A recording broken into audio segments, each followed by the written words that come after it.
When I was younger, I thought I could eat anything and get away with it. I never worried about what was on my plate. I never checked the labels. I never questioned whether the foods I loved were harming me. But time has a way of teaching lessons the hard way. I have seen friends, strong men and women, taken down not by accidents or sudden illnesses, but by the slow, steady destruction caused by what they put in their mouths every single day. And there is one food, one common food, that has done more damage than people realize. It does not cause pain right away. It does not make you sick immediately. That is what makes it so dangerous. It works in silence. It builds up inside you. And before you know it, it has robbed you of your strength, your health, and even your years. The problem is that most people do not recognize the danger because this food is everywhere.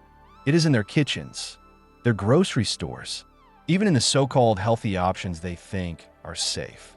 And because it is familiar, they trust it. They eat it without a second thought. But I have learned to see it for what it is, a silent killer. I have watched too many people suffer because they refuse to believe that something so common could be so deadly. I have seen men with strong hands lose their grip. Women with steady legs begin to stumble. Minds that were once sharp fade into confusion, all because they kept eating the one thing their body could no longer fight off. I remember a man I once knew, strong as an ox in his younger years.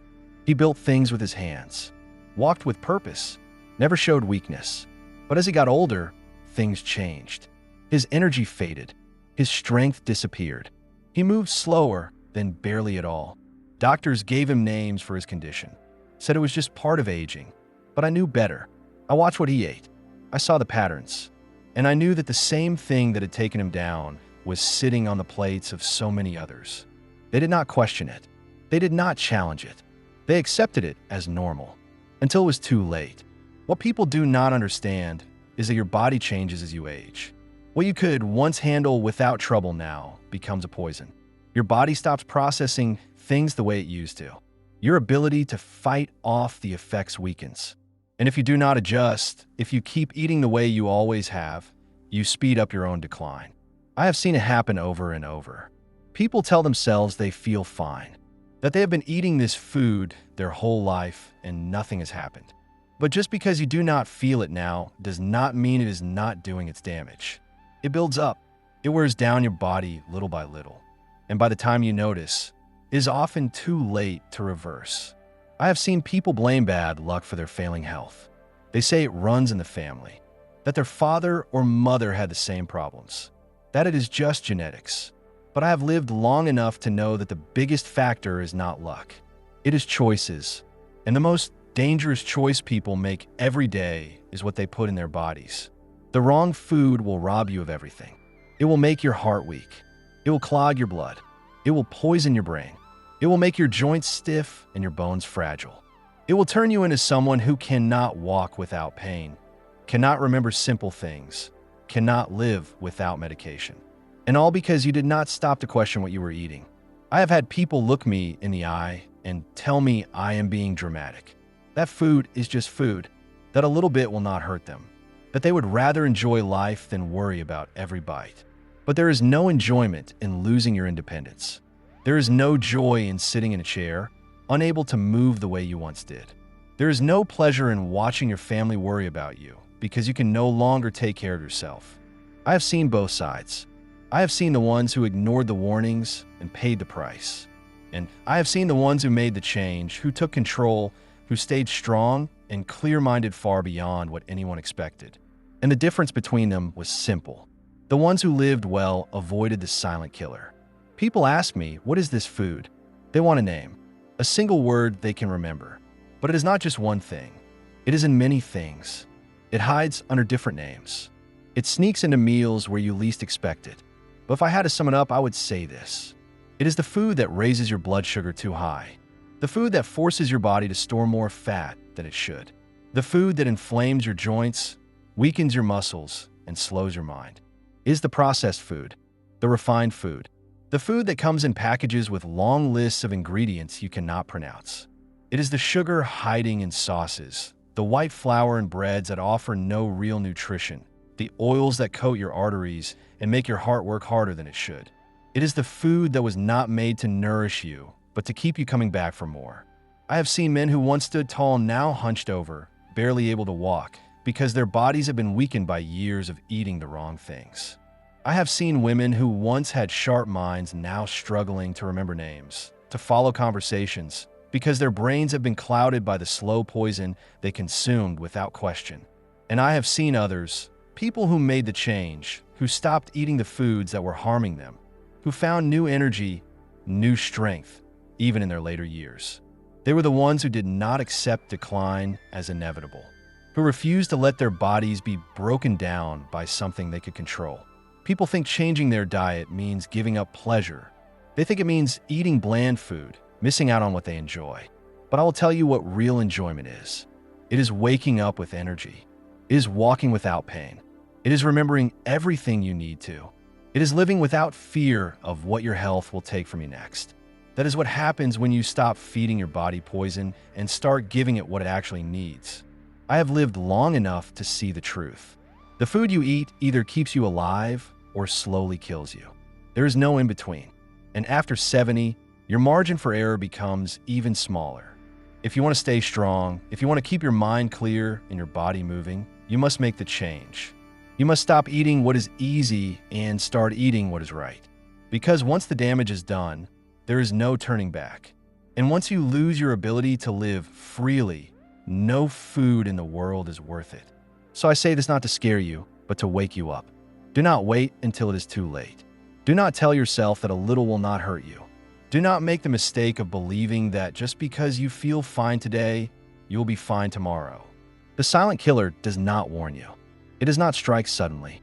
It takes you down slowly, piece by piece, until one day you realize you are not the person you used to be. But by then, the damage is done. Take control now. Make the change now, because your future depends on it. What simple changes can be made to avoid this food without feeling deprived or missing out on enjoyment? I have seen people try to change their diets and fail.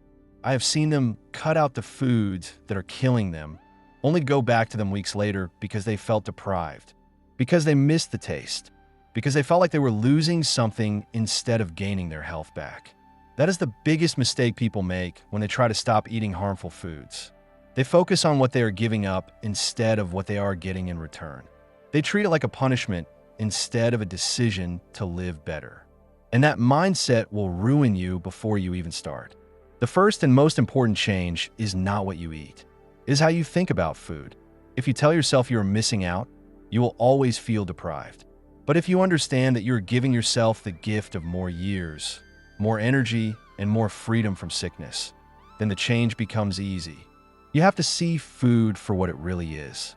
It is not just about taste. It is fuel. It is medicine, or it is poison.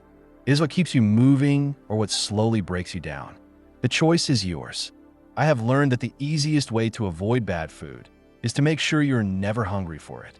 People fail because they let themselves get too hungry, and when that happens, the cravings take over. The mind gets weak, and suddenly, they're eating the very thing they swore they would avoid. But if you fill yourself up with real food, food that nourishes you and satisfies you, those cravings lose their power. So you start with real meals. Not the kind that leave you wanting more an hour later, but the kind that keep you steady. Protein, healthy fats, fiber, foods that tell your body it has everything it needs. And when you eat like that, the junk food stops calling your name. One of the simplest changes I made was learning how to swap ingredients without losing flavor. People think healthy eating means eating bland food, but that is only because they do not know any better. I once thought that too, until I learned that most of the flavors I love do not come from the bad ingredients. They come from the herbs, the spices, the slow cooking, the way food is prepared. You can take out the harmful things and still keep the taste. Instead of refined sugar, I use natural sweeteners like raw honey or fruit. Instead of processed grains, I eat whole, unrefined foods that actually fill me up. Instead of unhealthy oils, I use real fats that my body can use like olive oil or butter from real sources. It is not about cutting out enjoyment. It is about learning where the real enjoyment comes from. I have also learned that if you do not want to eat bad food, you cannot keep in your house. It sounds simple, but most people ignore this rule. They tell themselves they will have discipline, that they will only eat a little, that they will save it for special occasions. But I have lived long enough to know that temptation is stronger than willpower. If it is there, you will eat it. Maybe not today, maybe not tomorrow, but one day when you're tired or stressed or just feeling weak, you will reach for it. And before you know it, you are back where you started. So I do not let it in my house. I make my home a place where every choice is a good one, where I never have to fight myself over what to eat. And because of that, I never feel deprived, because there is always something good waiting for me. Eating out used to be a problem for me. Restaurants fill their food with hidden ingredients that you would never use at home. They make things taste better by loading them with sugar, salt, and unhealthy fats. I used to think I had no control over it, that if I wanted to enjoy a meal outside, I had to accept the bad with the good. But I learned that I do have control. I learned to ask questions, to make simple requests, to order things the way I want them, without the harmful additions. I ask for dressings on the side. I choose grilled instead of fried. I skip the bread they bring to the table. And I never feel like I'm missing out because I still get to enjoy the experience. I still get to eat food I like. But I do it on my terms, not theirs. Another change that made a big difference was paying attention to how food made me feel. When I was younger, I ignored the signs. I ate whatever I wanted and never thought about the consequences. But as I got older, I started noticing. Certain foods made me sluggish. Some gave me brain fog. Some made my joints ache. And once I started paying attention, I could not ignore it anymore. I stopped eating what made me feel bad. Not because someone told me to, but because I did not want to feel that way anymore. And over time, the foods I once craved started to seem unappealing. Because I finally saw the truth, they were not worth it. People ask me if I ever miss the foods I used to eat, if I ever feel tempted, and I tell them the truth. No, I do not, because I do not see it as missing out. I see it as choosing something better. I didn't want to go back to feeling tired all the time. I didn't want to go back to aching joints and foggy thinking. I didn't want to go back to the slow decline that so many accept as normal. I want to keep living. I want to keep moving. I want to stay sharp. And every choice I make with food is a step toward that. The biggest lesson I have learned is that food is not just about what is on the plate. It is about how it shapes your life. If you want to avoid the foods that are harming you, you have to change more than just your meals. You have to change your habits, your routines, the way you think about eating. And once you do that, it becomes easy. You stop feeling like you're giving something up. You start feeling like you are taking your life back, because that is exactly what you are doing. Now, let's clear some common questions. Are there real-life examples of people who transformed their health and reversed serious conditions simply by eliminating this food? I have lived long enough to see people suffer from choices they never realized were harming them. I have seen men who were once strong lose their ability to move without pain. Women who were once full of life struggle just to get through the day. I have also seen something else. I have seen people who were on the edge of losing everything turn their health around simply by changing what they ate.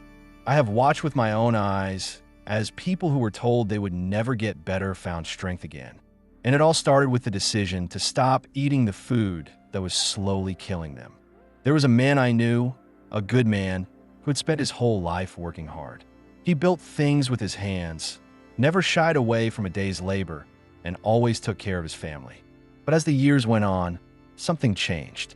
He started feeling tired all the time. His knees ached, his back hurt, and his mind was not as sharp as it used to be. He blamed age, said it was just part of getting older. Then one day, he got the news no one wants to hear. His doctor told him he had type 2 diabetes. His blood sugar was dangerously high. His heart was at risk. He was given a list of medications and a warning that if he did not change his ways, things would only get worse. At first, he did what most people do. He took the pills. He tried to cut back a little, but he kept eating the same foods. The bread, the pasta, the sugary drinks, the processed snacks. And his health did not improve. If anything, it got worse. He felt weaker. His feet started tingling. His vision blurred. It was as if his body was shutting down one piece at a time. That was when he finally listened. Someone told him that his problem was not just his condition. It was what he was eating. That every bite of processed food, refined sugar, and unhealthy oils was fueling the disease inside him.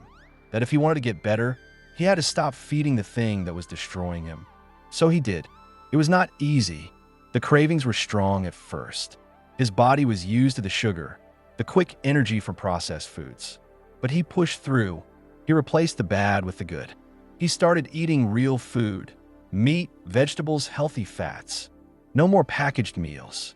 No more white flour. No more foods with ingredients he could not even pronounce. And within weeks, something incredible happened. His energy returned. The pain in his knees and back lessened. His mind felt clearer. His blood sugar dropped. When he went back to the doctor, they were shocked. The medications he was told he would need forever were no longer necessary. He had reversed what they said could not be reversed. And all he did was stop poisoning himself with the food that had been hurting him for years. Then there was a woman I knew, a grandmother who had spent her life caring for others but never took the time to care for herself. She struggled with her weight for decades. Her joints hurt. Walking up a flight of stairs left her out of breath. Her doctor told her she had high blood pressure, high cholesterol, and was at serious risk for a heart attack. She was scared, but like so many others, she thought medicine was the only answer. She took the pills. She tried the diets that promised fast results but never lasted. Nothing worked until she did something different. She stopped eating the food that had put her in that position to begin with. No more sugary cereals. No more bread at every meal. No more fried foods loaded with toxic oils. Instead, she ate fresh whole foods. She cooked for herself instead of relying on pre-packaged meals. She drank water instead of sugary drinks. And within months, the transformation was undeniable. She lost weight, yes, but more importantly, she felt alive again. The swelling in her joints went down. The pain that had made every step a struggle was gone. Her doctor took her off medication because she no longer needed it. She could chase her grandchildren, walk without exhaustion, and live without fear of what her body would do to her next. There was another man, a quiet man who had always been independent, until one day he was not. His memory started slipping. He would forget where he put things, forget conversations he had just minutes ago. He dismissed it at first, said it was just part of aging, but then it got worse. He forgot names. He got confused in places he had been going to for years. His family began to worry. His doctor gave him a diagnosis of early cognitive decline, the first steps towards something worse. But instead of accepting it, he fought back. He did what most people would never think to do. He looked at what he was eating. He cut out the processed food, the refined sugars, the artificial ingredients. He replaced them with real, whole foods that nourished his brain instead of fogging it. He ate foods rich in healthy fats, foods that supported brain function instead of damaging it. And slowly, the fog lifted. He started remembering things again. His mind became sharper. The decline that seemed inevitable had stopped in its tracks. His doctor could not explain it, but he did not need an explanation. He knew the truth. His food had been poisoning him, and when he stopped eating it, his body and mind began to heal. I have seen too many people believe they are doomed to suffer just because they are getting older. They think disease is just part of life, that they have no choice but to accept it. But I have seen proof with my own eyes that this is not true. The body is not designed to fail. It fails because of what we do to it. And for most people, the greatest damage comes from what they put on their plate every single day. I do not need studies or charts to tell me what I have already witnessed. I have seen people go from the edge of losing everything to living full, healthy lives again. And the one thing they all had in common was this. They stopped eating the food that was slowly killing them. They stopped listening to the idea that they could eat whatever they wanted and just take a pill to fix the damage. They stopped believing that feeling terrible was just a part of aging. And because of that, they got their lives back. People ask me if it is really that simple.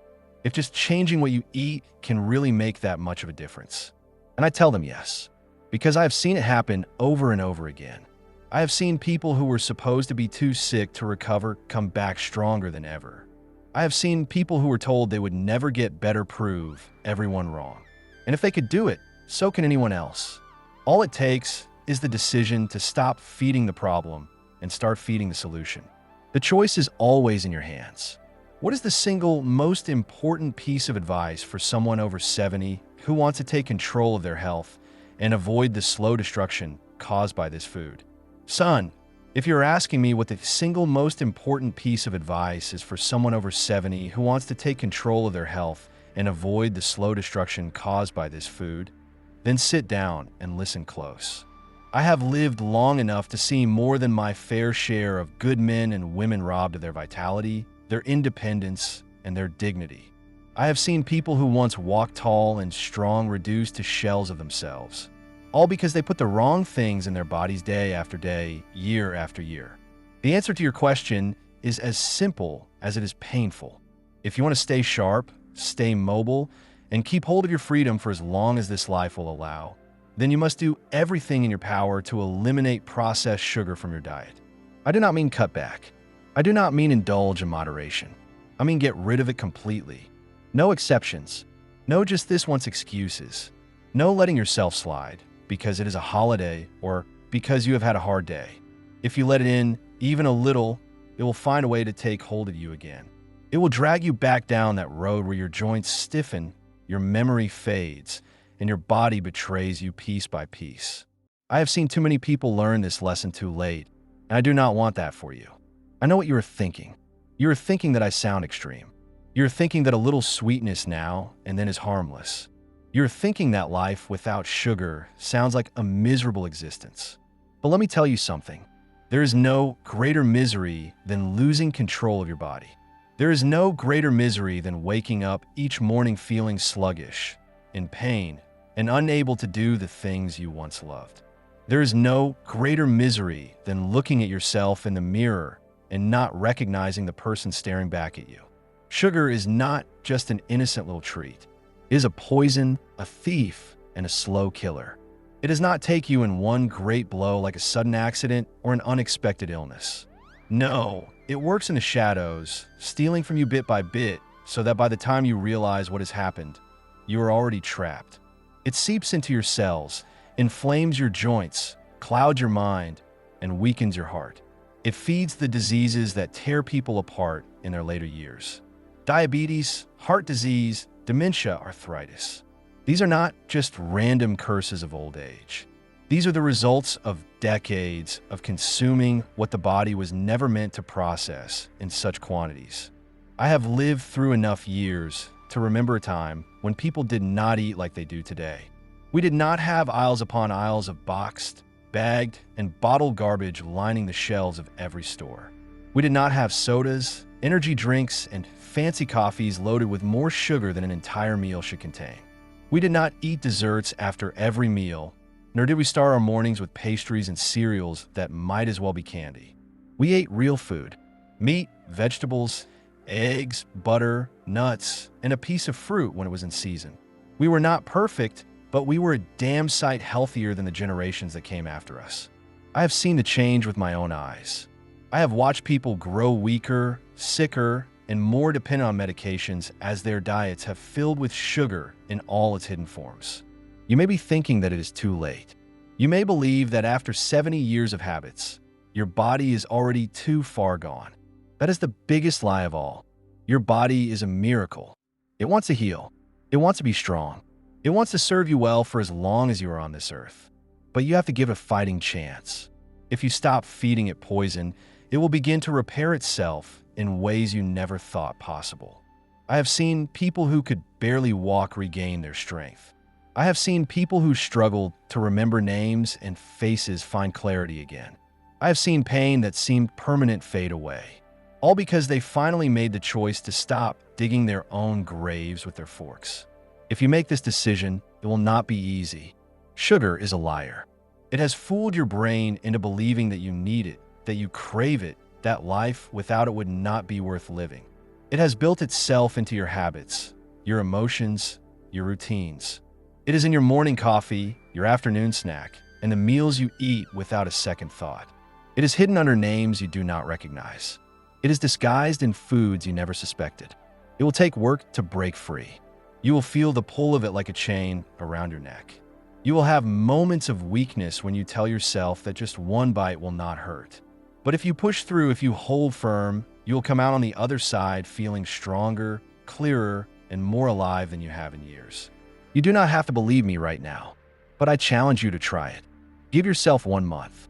30 days with no sugar, no candy, no bread, no pasta, no hidden sweeteners and sauces and dressings. Eat real food. Meat, fish, eggs, cheese, vegetables, nuts, and berries in small amounts. Drink water, black coffee, or tea. Let your body remember what it feels like to be fed properly. The first week will be hard. You may feel tired, irritable, even sick as your body withdraws from the addiction.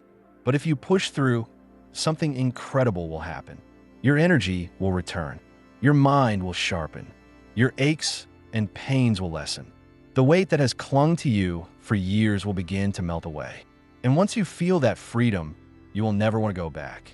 I have seen too many people reach old age believing that decline is inevitable, that weakness, sickness, and dependence are just part of the deal, that they have no control over what happens to their bodies. That is not true. You have a choice. Every bite you take is a choice. Every meal you eat is a chance to nourish yourself or to harm yourself. You are not powerless. You are not too old. You're not too far gone. But you have to decide, and you have to mean it. No one can do it for you. No doctor, no pill, no magic cure will save you if you keep putting the very thing that is killing you into your mouth. So, if you truly want to take control of your health, if you truly want to live the years you have left with strength, clarity, and dignity, then stop poisoning yourself. Cut out the sugar. Not tomorrow, not next week, but today. Do not let another day slip by while this silent thief continues to rob you of your life. You have more power than you realize. Use it. If you like today's discussion, don't forget to like the video, and if you haven't subscribed to the channel yet, hit the subscribe button and the bell icon to stay updated with every video we release. And yes, don't forget to share your experiences and thoughts in the comments. Every comment is special to us. Your feedback helps us improve further. We'll continue to meet you in every new video on this channel. So until next time, take care.